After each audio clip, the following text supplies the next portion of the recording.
To the Football Outsiders live stream and podcast for Thursday, January 5th, 2023. I'm Aaron Schatz, editor in chief of Football Outsiders, joined by Mike Tanier as always, and also Bryan Knowles is joining us this week. And we are going to preview week 18 in the NFL, your final shot at the seventh seed that didn't even exist a couple years ago, but now here we are, week 17, week 18 excitement with the seven. I mean, week 18 didn't exist a couple years ago either. Week 18 excitement for the seventh seeds. But first, let's talk a little bit about Cincinnati and Buffalo. Obviously, we have to start with, as always, with the sort of predicate that there are more important things in life than football, but we are here to talk about football. And we have moved on, I think, to the point of discussing what they are going to do about this game. And all of the rumors now suggest that Buffalo-Cincinnati is going to be declared a no contest, and then they will move on to trying to do some sort of adjustment to the playoffs to make up for the fact that Kansas City, assuming they beat the Raiders on Saturday, will win the 1 seed because this game never happened. Right. So there are a couple of alternatives that have been floated, and I'm curious what you guys have thought about them. One alternative is to simply, if Kansas City and either Cincinnati or Buffalo is in the AFC Championship game, to play it at a neutral site, so that Kansas City doesn't get any home field advantage from having been the 1 seed. However, that would still give them a bye week. Another possibility would be to take the top 2 seeds and essentially split the number 1 seed. One team would get a bye week. The other team would get home field advantage if those 2 teams played in the AFC Championship game. The third possibility that's been floated over the last hour is to add an 8th playoff team in the AFC so nobody gets a bye week. And that might come with the neutral field AFC Championship game too. I'm not sure. What was the source on that? Pro Football Talk was the original source. So what you're saying is there are 2 options, and then there's this Florio all you want. The dude is plugged in.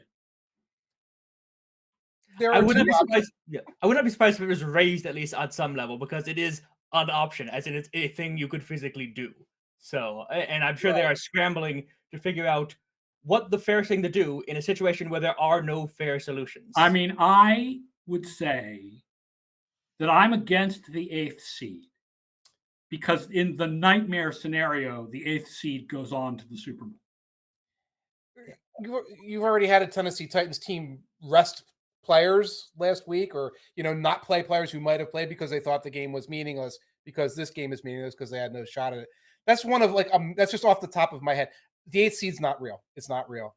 It's a Florioism. It's not real. It's not real. It's not real. It's not real. It's not real. It's not real. Okay, so the 8th seed is not real. Just I'm sorry, putting my foot down. This show, someone's going to come on and say, by the way, they just announced 8th seed. Oh, that's fair. But, okay, so let's assume that's not real. What do you think of the other ideas? The part of the problem is that there are situations in which the Cincinnati-Buffalo game wouldn't have mattered for the number 1 seed, no matter what happens this week. I mean, Buffalo could win outright if the Chiefs lose. The Chiefs could win outright if the Bills lose. Like, there are some situations where it doesn't matter, and there's some situations where it's crucially important. And we'll know just after week 18 what the NFL should have done. But they can't wait until after that, because it's not fair to make that decision once you know all the results. I think the most fair from a competitive standpoint is probably putting the AFC Championship game at a neutral site, because we don't know who's going to get the bye. I think that's the fairest thing overall. That's a hard sell for other financial reasons, things like that. But it seems to me that is the fairest way to do it with the least amount of disruption possible. I love the fantasy football commissioner and his friends got together over wings and came up with this new idea thing. I love that. I think it's cool. The idea that you could have a half-hour show where you bring in Sean McDermott and Taylor and the Pagulas, and they can flip the coin and see who gets home field. That's fine. Or we could just play this as it was. Keep in mind, last year, the Las Vegas Raiders made the playoffs. made the playoffs because they won a Tuesday afternoon game against a Browns team with how many starters out, with their third string quarterback, with Nick Mullins, et cetera. A couple of years ago, I'm not sure how it affected seedings, but the Saints had a win on their schedule against Kendall Hilton and a Broncos team that had, I don't know how many people out. Sometimes unfair things happen. And that's before we start asking questions about calls and things like that. This is not some unfair thing involving COVID or anything. This was a tragic event that happens. Winning percentage is winning percentage. We all know what winning percentage is. In baseball in the past, you'd have some teams played 158 or 159, some played 162. I know they try to get them all in now. This happens. Why don't we just play it as it lays, folks? Just play it as it lays. That's the thing. I mean, there is no matter what they pick, somebody is going to be disadvantaged. Exactly. Not playing the game is the simplest solution. And to justify something being more complex, it also has to be more fair and in equal measure. And that I don't think that situation just exists. So simplicity is a virtue. Play it as it lies. Yeah. Yeah. And not to go back to the 8th season. So you're going to come back and there's going to be an 8th playoff game. And so now Jets-Dolphins is meaningless? No, Jets-Dolphins be a play. The Dolphins would be a win and in that situation. Oh, goodies. So we get to see Skylar Thompson in a play-in game. But then the Patriots game is meaningless. No, Patriots would also be winning it. We should have 2 winning in games. Okay. If both of them lost, then the Steelers would be winning it. That is one thing I will note is that because of the way the AFC falls, declaring that there's going to be an 8th seed does not put any teams automatically into the 7th seed. Yeah. Like every game would still have meaning. It does, however, mean that the Titans resting their starters would have knocked them out of any chance of the 8th seed, which retroactively. So that's unfair to Tennessee. There's no way to be fair to everybody. It's just not possible in this situation. Right. So anyway, we'll find out what they decide. And if rumors are correct, we'll find out what they decide this afternoon, possibly before you've even listened to this podcast. But we'll see what ends up happening. Let's talk about the games that actually will happen. And by the way, Sean Ryder is right. Forcing the Bills and Bengals to play again almost feels like the most unfair option because even though it's fair from a football perspective, it's unfair because it gives everybody else in the AFC a free bye week. And because it forces the Buffalo players to go back onto the field in Cincinnati, which probably does not have very good memories for them. There's also a point at which if you push all of week 18 back, now you're saying, okay, Lucas Oil Stadium, all the employees, everybody involved, we're going to move back a week so we can play the Colts Texans a week later. Season ticket holders, everything else. Well, that ship has already sailed. Week 18 that's right. This weekend, exactly. Like that kind of thing is just there's a lot of battleships getting moved that I think people don't think about. For people who are not, I hate to say, not directly impacted by this, and they're saying, "Oh, you have to go back another week because of this," isn't necessarily the ideal solution. Yeah, and again, the Bills and Bengals are both going to the playoffs. We're having a different conversation if this is to get in or get not. Like they're both going to the playoffs one way or the other. Right. Okay, let's talk about teams that may not be going to the playoffs, starting with the Tennessee Titans and the Jacksonville Jaguars. And we'll start with Tennessee at Jacksonville Saturday night, which is essentially a play-in game, although, as we know, there is a way that the Jaguars could lose this game and be the 7th seed if the Patriots lose, the Dolphins lose, and the Steelers lose. Well, what are the odds the bottom of the AFC could all play a bad game at the same time? What could possibly be the odds of that? 5%. Right, there you go. We have the odds. We have the Jaguars as the 7th seed 5% of the time. Wow. These teams played in week 14, so fairly recently. It was 36-22 Jaguars in that game.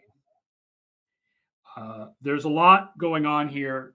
I mean, part of this is, and this is going to come up numerous times in this show, where it's hard to talk about one of these teams because we have one game of Joshua Dobbs. What do we know about Joshua Dobbs? I will say an interesting stat, the Titans offense, this is their rank by quarter this year. Ready? 2nd in the first quarter, 13th in the second quarter, 26th in the third quarter, 31st in the fourth quarter. And if you look only at the Willis and Dobbs games, most of this trend goes away, except they're even worse in the fourth quarter. This team falls apart in the fourth quarter like you wouldn't freaking believe. They run out of pass concepts that these quarterbacks know. Dobbs, because he's been there 9 days, and Willis. They ran out of pass concepts that Ryan Tannehill knew.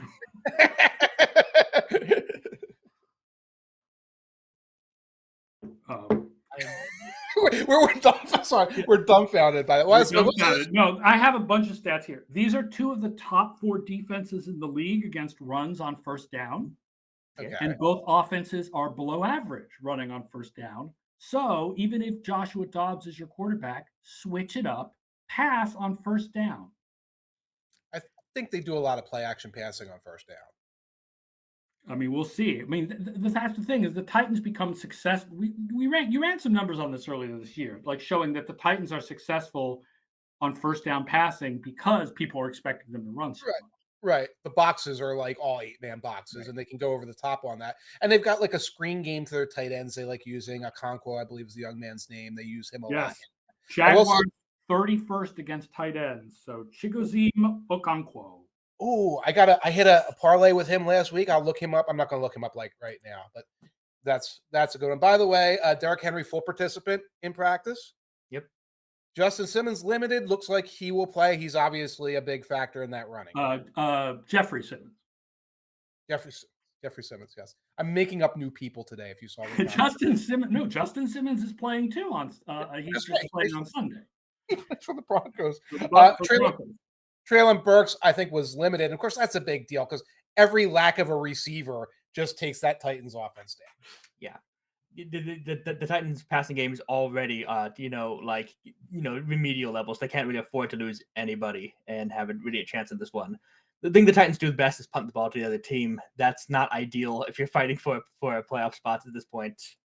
The Jaguars have just been significantly better over the past month than the Titans have, and it feels like the Titans are a wagon that is slowly falling apart as they're just rolling towards the finish line. They're alive only because the AFC South has been a dumpster fire at this point in time. I think it'd just be best for most people involved if we just kind of put them out of their misery and moved on at this point in time. Oh, our guy Stonehouse. Yes. He's fallen off the pace, hasn't he? No, he's going to get the record, and he's currently at 53 yards per punt. So unless he has a day where he punts like an average of 25 yards, he's going to break Sammy Baugh's 1940 record for gross punting yards. He's a full yard and a half above him at the moment. It's really interesting to think about because the Titans are not that great in punting by our numbers because they've allowed a lot of return. Yeah, because I never quite know just how much the punter is the reason for allowing the returns. But in like gross punt value, he's number 1, but in net punt value, they're actually kind of average. Part of that is when to punt farther, you got to take the ball higher, which gives more time for which throws off the timing of everything. I do think it's more the punt coverage unit than it is Stonehouse, but when you're punting for depth, you're not always punting for the best best coverage outcomes. Right. So I mean, it's impressive when you're breaking a record set in 1940, especially because Ball's record was pumped up by a bunch of quick kicks on first and second down, where there's no returner back there, so you get the benefit of super long rolls. Jaguars punting is also good, by the way. So this is a really good game if you like punting. That's what I was doing in week 17. The meaningless Titans game. I was turning away. I was turning back only for the punts. I wanted to make sure Stonehouse was going to stay on pace. That was the draw. If folks, yes, if you were on the Discord, you can join the Discord. The information is below us. Bryan was keeping us up to date, kick by kick in the rain in that delightful game against the Cowboys and everything Ryan Stonehouse was doing. It was a lot of fun. Got to catch anytime you can catch any ball on anything. It's worth stopping and paying attention. Yes. Hitchhiker's Pie pointing out Trevor Lawrence's awesome DYAR jump from year 1 to year 2, which is 1,200 DYAR, which I don't know if that's the record, but it's a lot. Trevor Lawrence is, you got to say he's one of the 7 or 8 best quarterbacks in the league right now. Like, that's probably a conservative statement, I would say. Like, everything about the Jaguars, they're average running the ball. They're 27th on defense. They're average on special teams. Like, Lawrence is the man. Lawrence is the man. I have a hard time right now with like the top 5, the top 10, because it's in flux because Brady's falling out. Wilson's falling out. Brady's falling out. Rodgers is in this place. Lawrence is rising into that category. I don't Yeah. want to.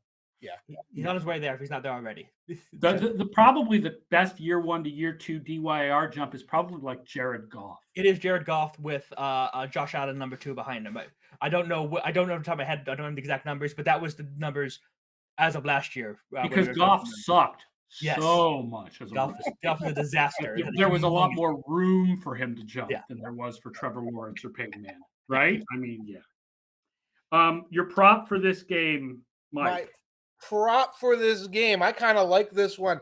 Derrick Henry, again, full participant in practice, 100 plus rushing yards. Travis Etienne, 100 plus scrimmage yards. So you get that screen game in for Etienne.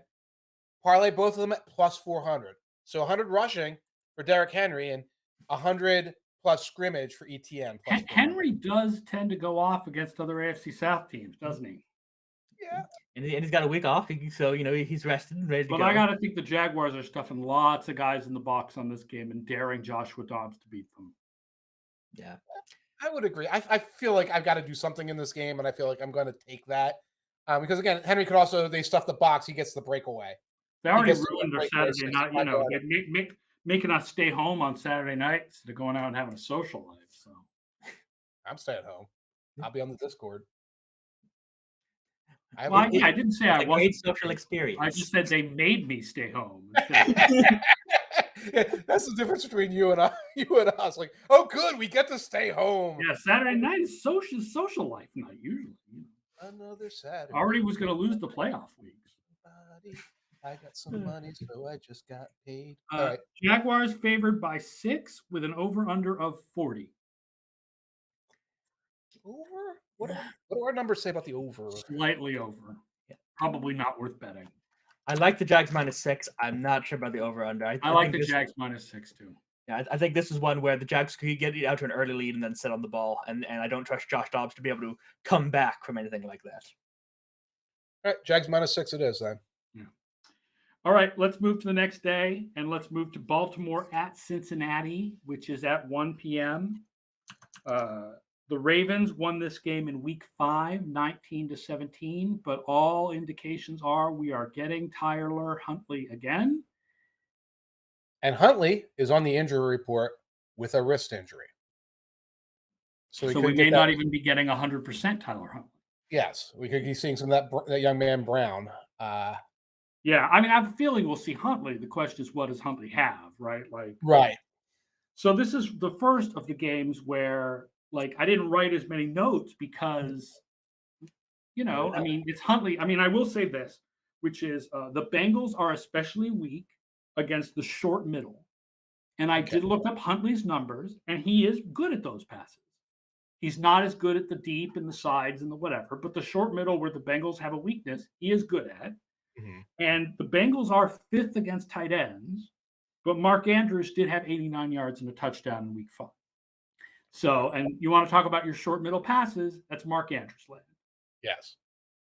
It's Andrews, and it's likely, and it's what the Ravens like to do. And Huntley has gone from super erratic first couple of weeks to super game managery and kind of dull lately. So it's almost like you can kind of pencil in whatever your 13 points or 16 points, and then hope Ravens defense shuts you down the other end. Yeah, and I feel like even though the Ravens defense has been better in recent weeks, I don't see them shutting the Bengals down to 14 points. No. Hitchhiker's Pie says the main thing is hopefully Higgins plays well. One of the worst things about the last few days has been the people trying to attack T. Higgins like this was his fault in any way. Absolutely. Agreed. 100%. I wouldn't be shocked if they sit Higgins out in this one just for his own mental health purposes and stuff like that. Plus, if the Bills-Bengals games are no contest, the Bengals win the AFC North no matter what, so this game is not particularly relevant to them, so they can afford to rest, but both just to get ready for the wild card week, and anyone who is not feeling up to playing a game of football 6 days later. I have no idea how the player psychology works. I have no idea whether it's better for Higgins to sit out or if it's better for Higgins to play and be like, see, this is normal for me. Let me go do the thing that's normal for me. I'm going to catch a ball. I'm going to get tackled. It's normal. Watch me get tackled, and the other guy does not get hurt. Right. Everything's fine. I don't know. I've always been a big believer in the healing power of the structure. Mm-hmm. Like you go back and you start doing the things that you define you and who you are, and you get better at that. I'm not a 25-year-old athlete who just dealt with something like that. Yeah. This is something I got from years of teaching and being in some real situations. But this is a situation beyond that, and I think it's down to the individual between Higgins, his family, his coaches is what's best. Yeah. It sounds like the Bengals locker room itself is a little bit torn on the issue of who wants to play, who doesn't want to play, what's going on. That makes Right. predicting the game very difficult, but that's a I secondary. mean, I think we tertiary- predict the game as if the Bengals are going to Yeah. play up to Yeah. their full power, and I think if the Bengals are going to play up to their full power, and Lamar Jackson is not going to play, the Bengals look pretty good in this. The line is Bengals -7, and I think the Bengals look pretty good. Yeah, assuming the Bengals want to try for a vast number of reasons, then yeah, I have no doubt the Bengals are going to come. I'm curious if the league decides and officially announces that Bills-Bengals will be no contest, will the line on this drop?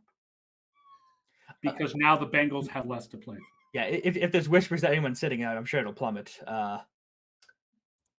Interesting. I think it's still on the board. Also, I'm just abstaining from the directly impacted games at this point. Yeah. It's not something I want to profit from or not profit from. Yeah. So. All right, let's talk about the other directly impacted game. And again, like we talked about earlier, like we do not know what the emotional impact is going to be here. Right. But we can talk about New England at Buffalo. If Buffalo is not, if they are fully prepared for this game and emotionally ready for this game, they are the better team. And it's a particularly bad matchup for the Patriots. The Patriots do not have the speed on defense to cover the Bills receivers. They do not have the ability to stop Josh Allen running. They're bad against mobile quarterbacks. The Bills beat them 24-10 in week 13. I will say I have been defending the Patriots defense from people who say, look at the Patriots defense. They only shut down bad quarterbacks. Well, 24 points for Josh Allen is below average. Right. That's what it looks like to shut down Josh Allen, is to give him 24 points. Like, you don't shut down Josh Allen these days. Right. You don't, Josh Allen does not go out there and throw 3 interceptions and score 3 points. That's not a thing that happens. So 24 points for Josh Allen, that's good defense. Right. The Patriots defense is the Patriots defense. It is what it is. It really is that good, especially because, again, the number of possessions, the ball gets back. They're back on defense quickly. There are 3 and outs. There are turnovers. There are short fields they've had to defend as well. That defense is very strong. The other 2 units are the issue. And the offense is a freaking embarrassment. And the special teams are shockingly bad this year, primarily because of kickoffs and punts. They're really good at punt returns, but Marcus Jones has a concussion and may not play in this game. And so therefore they're not good at punt returns anymore. Right. And missed extra points the last couple of weeks have also been a factor. Yep. So, things you would count on. For decades, you counted on with Gostkowski and Vinatieri, and suddenly you're not getting them. I will point out the punting is historically awful. Are they the worst? I'll have to go look at that. Are they the worst punting we've ever measured? It's... I had no idea. How does that slip past all of us? Brian, I blame you. EPA. Well, my numbers are a little different because they adjust for weather and stuff. But and punt blocks. And my guess is one of those Chargers teams is going to be the worst. Yes, I agree. One of those Chargers teams that had really horrible punting, but the punting is really bad. Here's an interesting one. The Patriots defense does have a susceptibility. It's the short middle of the field. But Josh Allen, and this is a surprise, Josh Allen actually has negative DVOA throwing to the short middle of the field. It's the one location on the field where he's not positive. That being said, I think one of the reasons why Allen does so well against the Pats, I went and looked this up, right? The Pats are 3rd in the league in pressure rate on PFR. Josh Allen, 72 QBR under pressure, according to ESPN, when nobody else is above 55. And if you pressure him with only 4, right? That is the way to beat good quarterbacks. Pressure good quarterbacks with only 4, drop 7 into coverage. When you do that to Josh Allen this year, 85 QBR. It's great. Fantastic. So that's the thing the Patriots, right? That's the best part of the Patriots defense, right? Is that they pressure you. They pressure you with 4 guys. They're getting pressure with Uche and Judon. Against Allen, good luck. You have to do the the Justin Fields mush rush, where you don't really pressure, you just kind of, veg in front of him and try to lure him into throwing a hero ball, an unnecessary hero ball down the field. Maybe that's the trick. It was fun. I was talking to a bunch of because we were going over the possible scenarios of what would matter, what wouldn't matter, and the number of Bills fans who I talked to, they weren't just assuming the Bills win the Patriots, but the Bills beat the Patriots, but they kind of like blue screened even at the concept that they could lose this. like we would be going on the conversation, and then they would like reset back just assuming Week 18 was a win, like not even consciously, just like even the concept of them failing in this game seemed very hard to get them to set in their minds. Yeah, our simulation has the Patriots winning this 18%, but because of the fact that it's a specifically bad matchup for them, like I think it's lower than that. Here's another one. The best red zone defense of the year is Buffalo. The worst red zone offense of the year, you know who it is, right? It's the Matt Patricia show, baby. Right. It's the Matt Patricia show, and Belichick worse than Denver at this point. Worse than Denver. Well, it's 3rd and 10, and Belichick wants them to hand off and kick a field goal. Yeah, that's what he wants. It's like this is the best scenario with this clown show, is to get that field goal out of it, and that's what you get. That's remarkable that you're worse than the Broncos, though. That takes doing. Bills -7 is the line, and the over/under is 42.5. Yeah, if the Bills are good to go, I'm taking the Bills. Yeah. There's still a chance to win the bye week outright if the Chiefs fall to the Raiders. So I mean, this will have stakes as a meaning. If they're ready to go, the Bills they should win this one going away. Right. As a gambling, I would keep away from this game because we have no idea what the emotional impact is. Right. But if we assume that the emotional impact is whatever, that they play up to their potential, Bills -7 all the way. Right. Yeah, I agree. Don't forget, by the way, if you are watching us live, you can make comments using Twitch and YouTube. We do like to hear from our readers during the show and have a conversation. So please make live comments. And, we are here at 1 p.m. Eastern. There will be a show tomorrow, I believe. And then next week, we start our playoff schedule. Playoff schedule will be me and Mike on Monday to review the games, Kale and Jackson on Wednesday to do news around the league, and then me and Mike and guests on Thursday to preview the games of the playoffs. All right, now the one that I have the fewest notes on, and that is New York Jets at Miami, because Skylar Thompson. You think anything about the Miami offense from all those Tua Tagovailoa games means anything for what Skylar Thompson's going to do? Because I don't. Thompson looks fine for an emergency third string, we got to have a warm body out there kind of guy. Yeah. I've certainly seen worse play, but oh man, this is a nightmare situation. They're still talking about whether Bridgewater can play or not. They just signed Mike Glennon for an emergency thing. With a dislocated finger. I mean, on his throwing hand, right? Yeah, right. And that. And the fact that might still be better than Skylar Thompson kind of tells you all you need to know about this one to a certain extent. This is hard because the Jets have also been cratering recently, and so it's can the Dolphins win with just gimmicks and gumption and just giving all the bumpers in the world around Skylar Thompson? Maybe they can. I think that's not out of the realm of possibility by any stretch of imagination. But oof. I saw the name Mike Glennon, and I almost walked into the river. Hey, Mike Glennon is going to play on the Dolphins right now. He got signed this morning, I believe. Oh my god!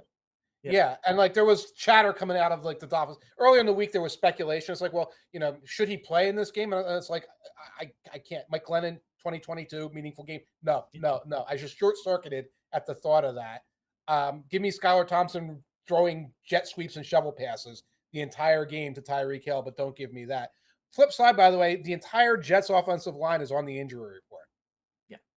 And it was a simulated injury report, which means it was a walkthrough, which means when they say did not participate, that generally means he's injured. You don't get a rest day on a simulated injury report. So I don't know. Yes. Mike White, 4.3 QBR when pressured. That's ideal. That is 39th out of 44 quarterbacks with at least 100 pass attempts. And the Miami pressure rate has gone up from 29th to 17th if you only look at games Bradley Chubb played. Maybe Mike Glennon should play for both teams. Steady quarterback. Useful Title wants to know, do you believe the reports that the Dolphins owner might clean house and fire GM and coach if they lose this game? I believe that those reports exist. I have seen those reports. I think that might be the dumbest thing the Dolphins have done in the past 3 or 4 years, which is saying something, considering everything the Dolphins have done.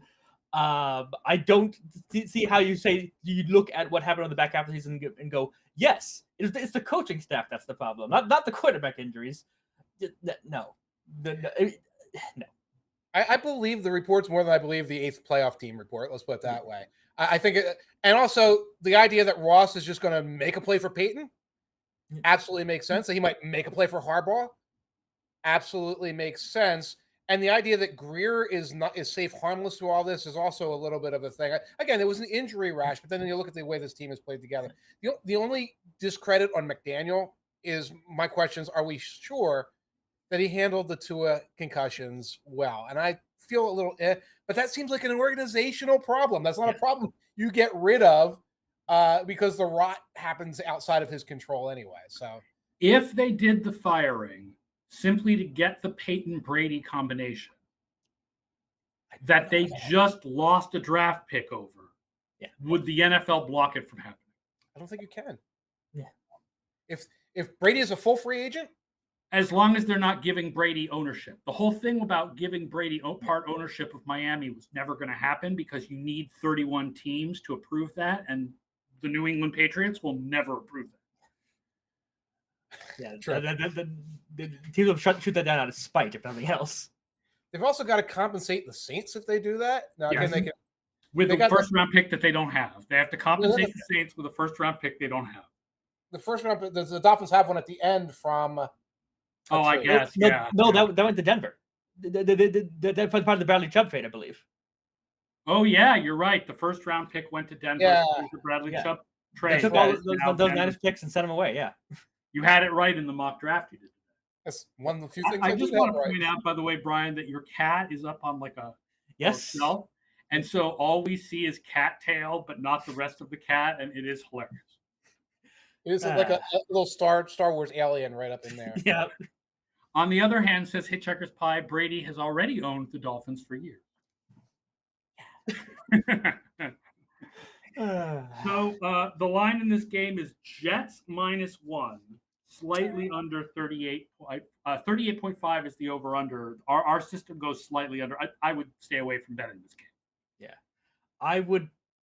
I think because of the Jets' offensive line issues, I would take Dolphins and the under, as far under as I could get.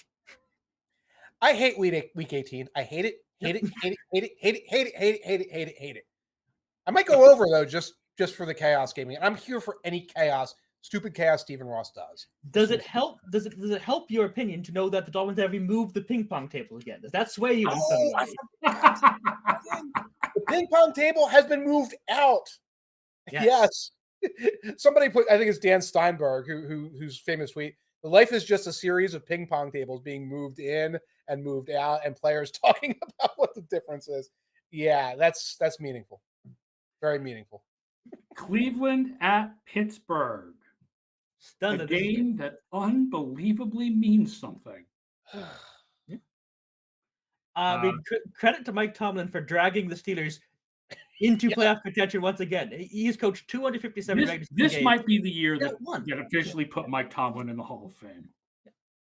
That's fair. If he gets a winning record out of this team this year, yes. I mean, that's the first year. When they get to the Mike Tomlin Hall of Fame conversation, they're going to say he won a Super Bowl, and also remember 2022. Yes. Remember 2021 when Ben Roethlisberger couldn't throw and they had a winning record for I mean, we criticize Tomlin when it comes to some of the elements of coaching that can be measured by analytics. But when it comes to the motivation of men and the management of a locker room, especially when you consider that he managed Antonio Brown for years, this man is going into the Hall of Fame. Right. AB can his Hall of Fame speech too. Steelers Um, defense, by the way, 6 weeks of 17 or fewer points. Nobody Yes, they scored have nearly. improved over the second half of the year. Well, since TJ Watt came back, absolutely. I'll also point out they improve after halftime, while the Cleveland defense declines after halftime. So even if Cleveland has an early lead, this game is not over. The Cleveland defense is poor against deep passes, but Kenny Pickett is the second worst quarterback in the league this year on deep passes, which basically consists of chucking it up and hoping that George Pickens can out wrestle the defensive back, Which he sometimes does. which he sometimes does. Right? But did not against Cleveland because he only had 39 yards in week 3. I feel like, here's the interesting thing about this game is that I have not watched any Cleveland Browns for the last 5 Right. years. So I cannot tell you what the heck is going on with Deshaun Watson. But I feel like by 5 weeks into the season, the argument that he had a year and a half off and he needs to shake off the rust is over now. Right? There were evidence that he started to come around somewhat last week. He played very poorly in the first half. Then he had a couple of deep passes. Yeah. You're right. And I guess one of the things, I'm not going to call it my fear for Deshaun Watson. Maybe it's my hope for Deshaun Watson. Right. This all has to have an asterisk. Okay. We're talking about Deshaun Watson, football player. He's a bad human being. Okay. Yeah. Go on. Right. Beware of the 2-year-old scouting report. Beware of the scouting report. Well, we saw him in 2020 for a bad team, and he was really, really good. And now we have to project that to this game or to 2023. We don't know if that guy is necessarily still there. If it was an injury, you'd think one thing. If it was a regular suspension, you'd think another. If he was just benched for a year, it could be another thing. I'm not sure who this guy is. I'm not sure who we're going to see this week. And you're right. Like you, Aaron, I've kind of avoided doing a lot of tape study on Watson. I haven't felt enthusiastic about doing it. And when they were eliminated, I was like, they're eliminated. So. Yeah, I watched Skylar Thompson in week 5 today instead of watching Deshaun Watson. I was watching Will Levis before we came on instead of watching. Right. One other interesting split, by the way, Pittsburgh defense by down. 3rd, 8th, 28th. Huh. Is there a distance split on that? Or I don't have it in front of me. Okay. That seems at least a little bit like noise to a certain extent. The third down stuff. That's something that That will could be some third down, like this is going to revert to the mean. Right. Right. Although Watson historically, when I wrote that thing about weaknesses, is interesting. When I wrote that thing about weaknesses for ESPN, I went back to the 2020 Texans and the 2019 Texans, and historically, his weakness was he wasn't quite as good on third downs. Interesting. It is all across third downs. I did just look it up, which even more screens revert to the mean. If it was 3rd and long, bad, it's like, okay, bad secondary. 3rd and short, you're giving up power success, which that could revert as well, but it's all across. So it might just be noise. The line on this game is Steelers minus 2.5 with an over-under of 40. I'll take the Steelers. Yeah, of the 3 wild card contenders, they're the ones I'm most confident in winning, I think. But I think I will take the Steelers too. I will point out that the FO Plus picks take the Browns. Mm-hmm.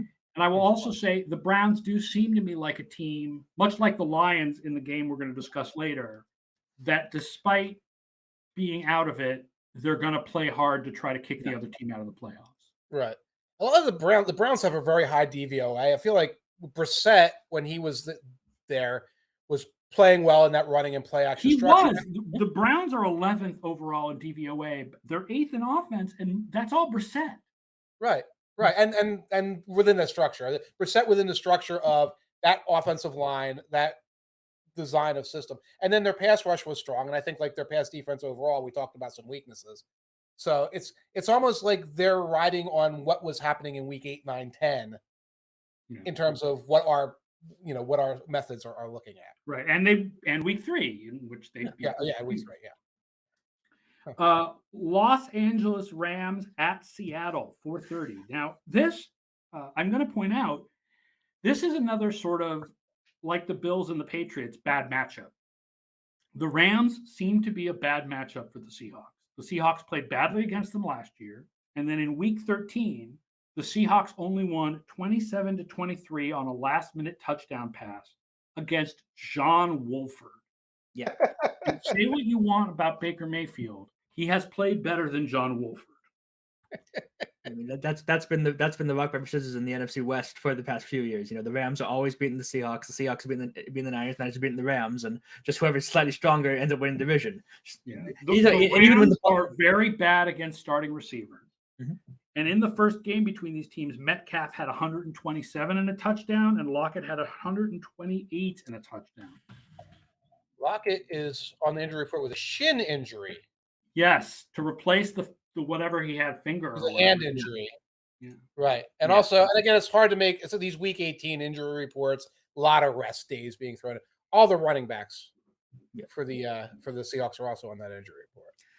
Yeah, it sounds like Lockett is going to play. The question is, at what speed? Because he came back into the game last week, but he didn't get a target in the fourth quarter. So I think he'll be out there. I don't think he's going to be at full strength.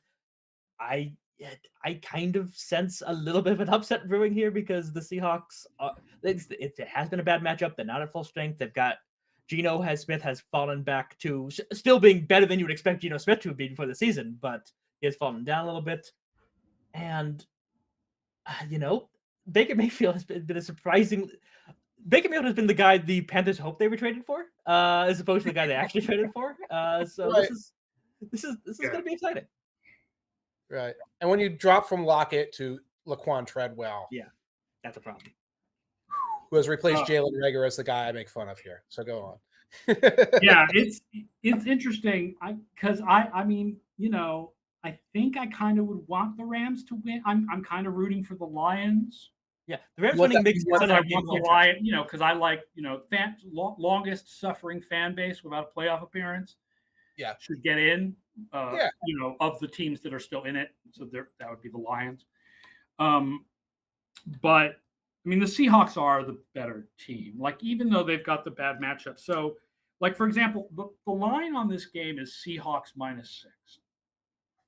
I might pick the Rams, but I think what there is a good chance of a Seahawks win with a Rams cover. That sounds about right. Yeah, I worry about that in week 18 because I can see a team just going quit Zilla in the fourth quarter and losing the backdoor cover.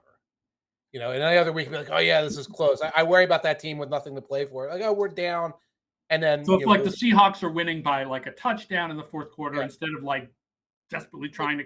They're winning by 10 instead of desperately trying to get that last touchdown to make it 3. The Rams are like, let's go. Right. It just falls apart on them. Yeah. So that would be my fear there. All right, one more game to talk about. That is Detroit at Green Bay.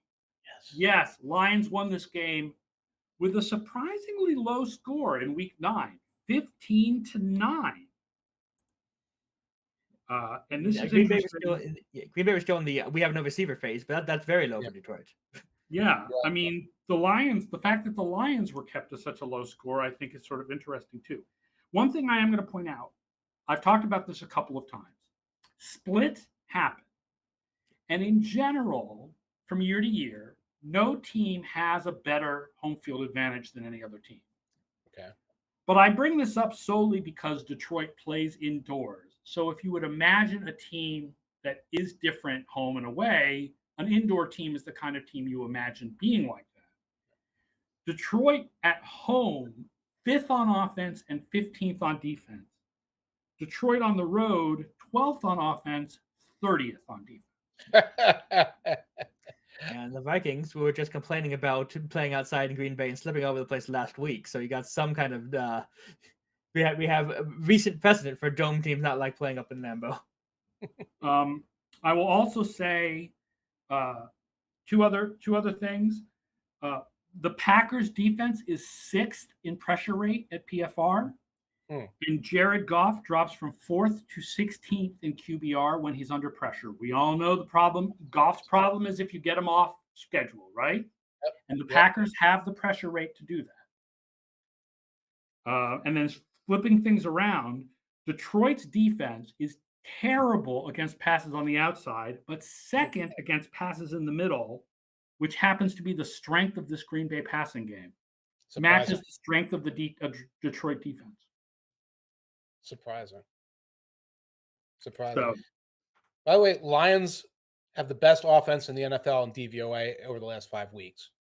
yeah. The Packers, I think we tweeted it out this week. Packers have the best special teams in the NFL over the past 5 weeks. My guy, Keyshawn Nixon, but also, and despite a block punt last week, just overall solid special teams from the Packers. Of course, they brought over the coach from the Raiders to do that. And I think that's a big The one thing they're bad on, I will say, is punts, and Detroit has very good punt returns.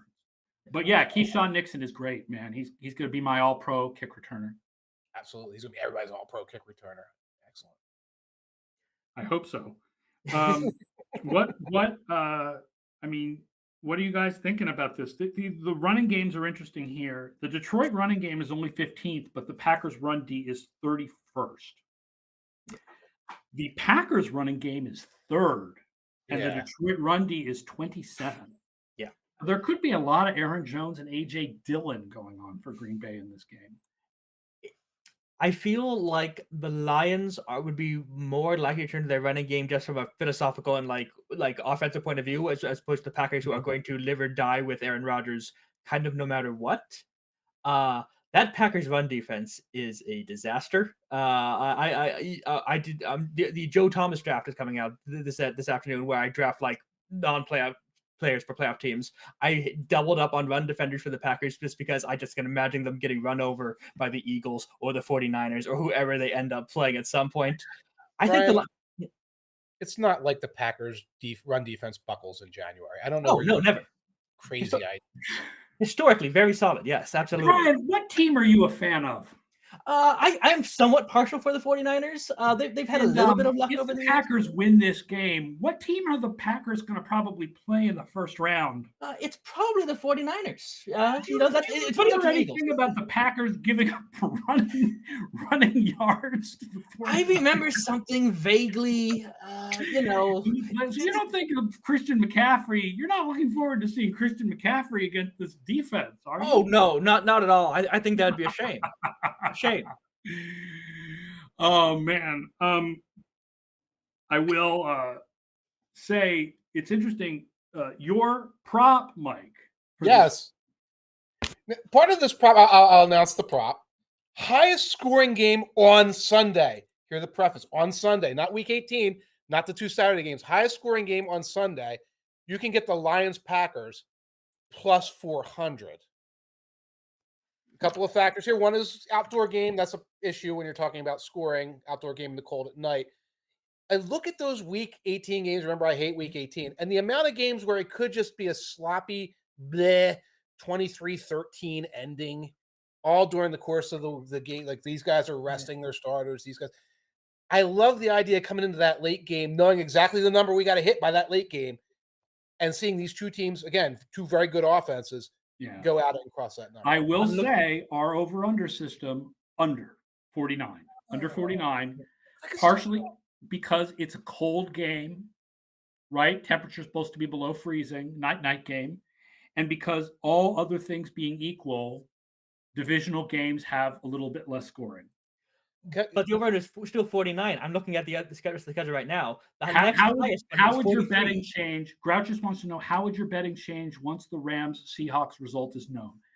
I was worried about that, but I do think Dan Campbell is a coach who's going to send his guys out there to claw off the kneecaps, even if he has nothing to play for. Yeah. Right. And there is a history. There is a history of, I keep bringing up the 2004 Bills, the best DVOA ever to miss the playoffs. All they had to do was beat Pittsburgh's backups, and they couldn't do it. Campbell's also a guy who could call a fake punt every time, go for every 4th and 15, just cause like a chaos agent, which could add to things. Do we have like a really big over game? Because we could get a big parlay out of that. I don't know which game we have a really high over on. We don't have very many high overs this week, I think. Right. We do have Cleveland-Pittsburgh over 40. Cleveland-Pittsburgh over 40.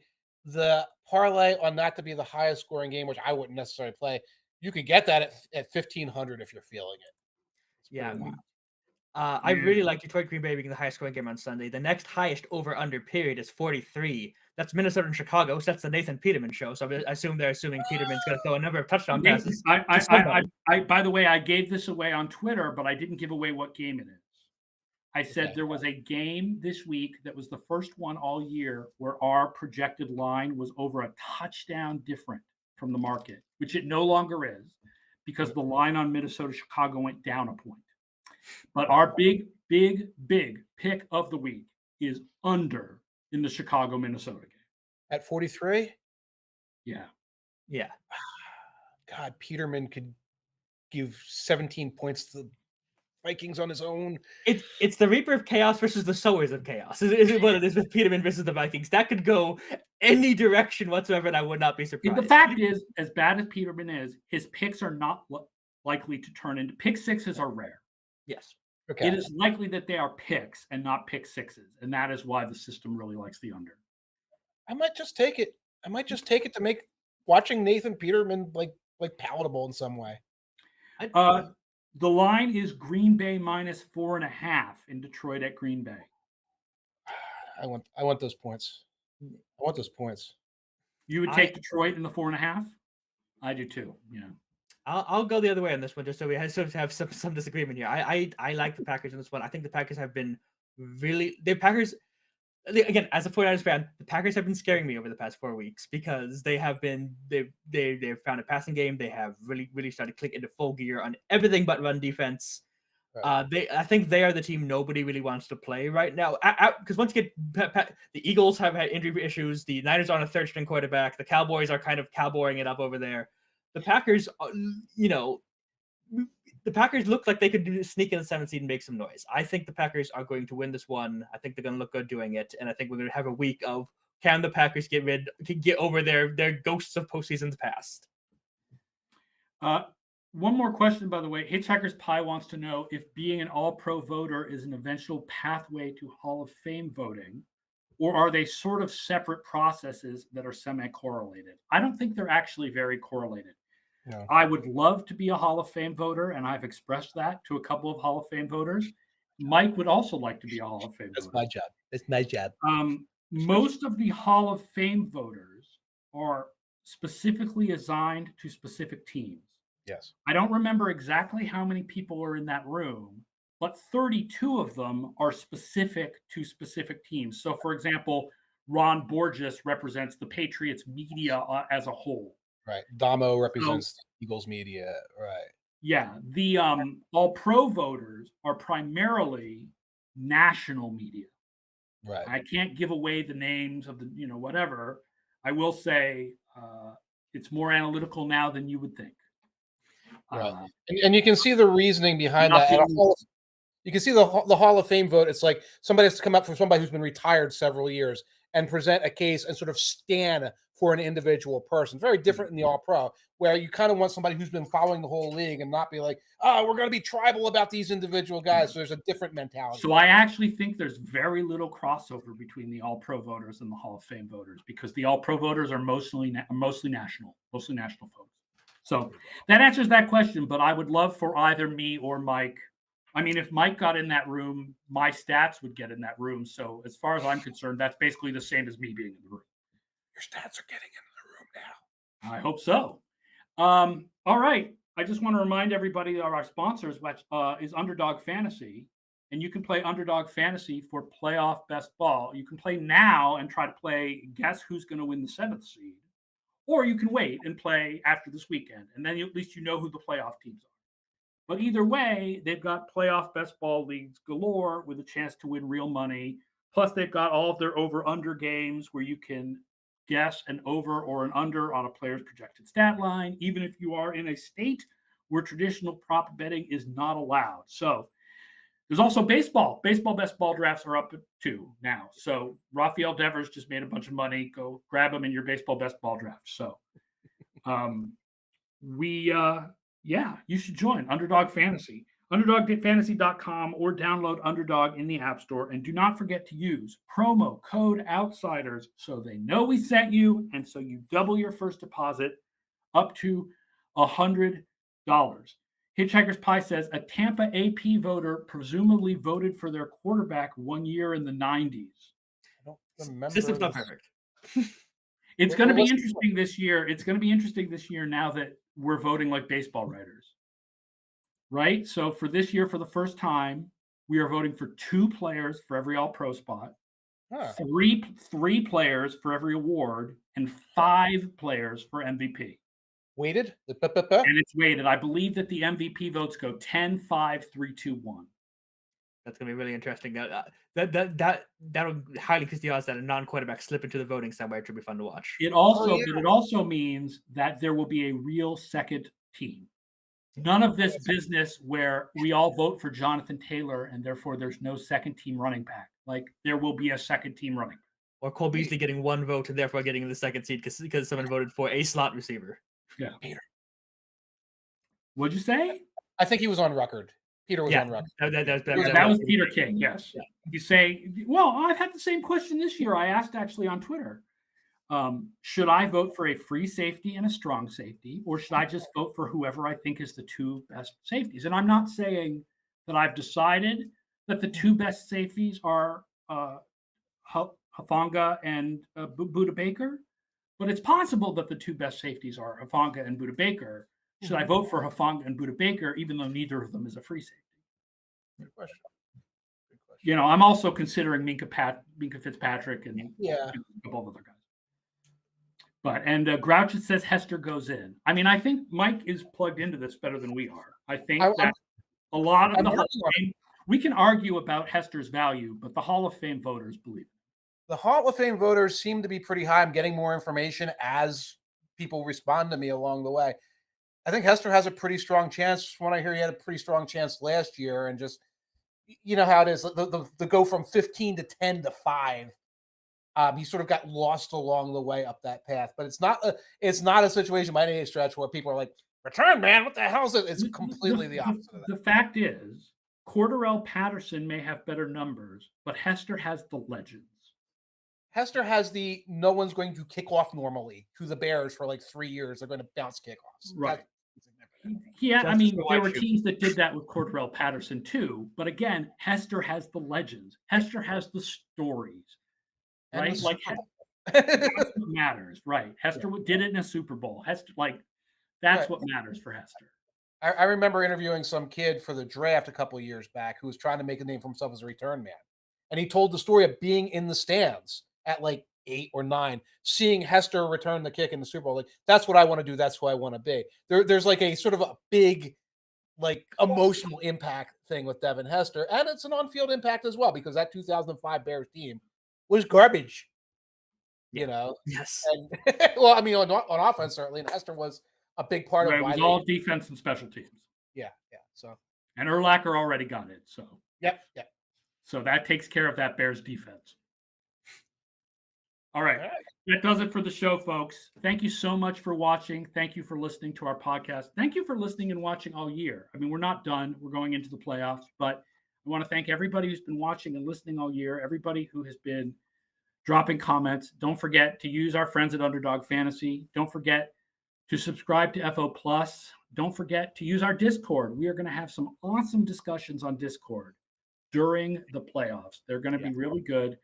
And don't forget Brian's live blogs, which I believe we are doing Saturday night and Sunday as well. Yeah. So 4 whole windows. We're not doing Chiefs Raiders. Don't look for us doing Chiefs Raiders. No, we're not doing Chiefs Raiders. That's right.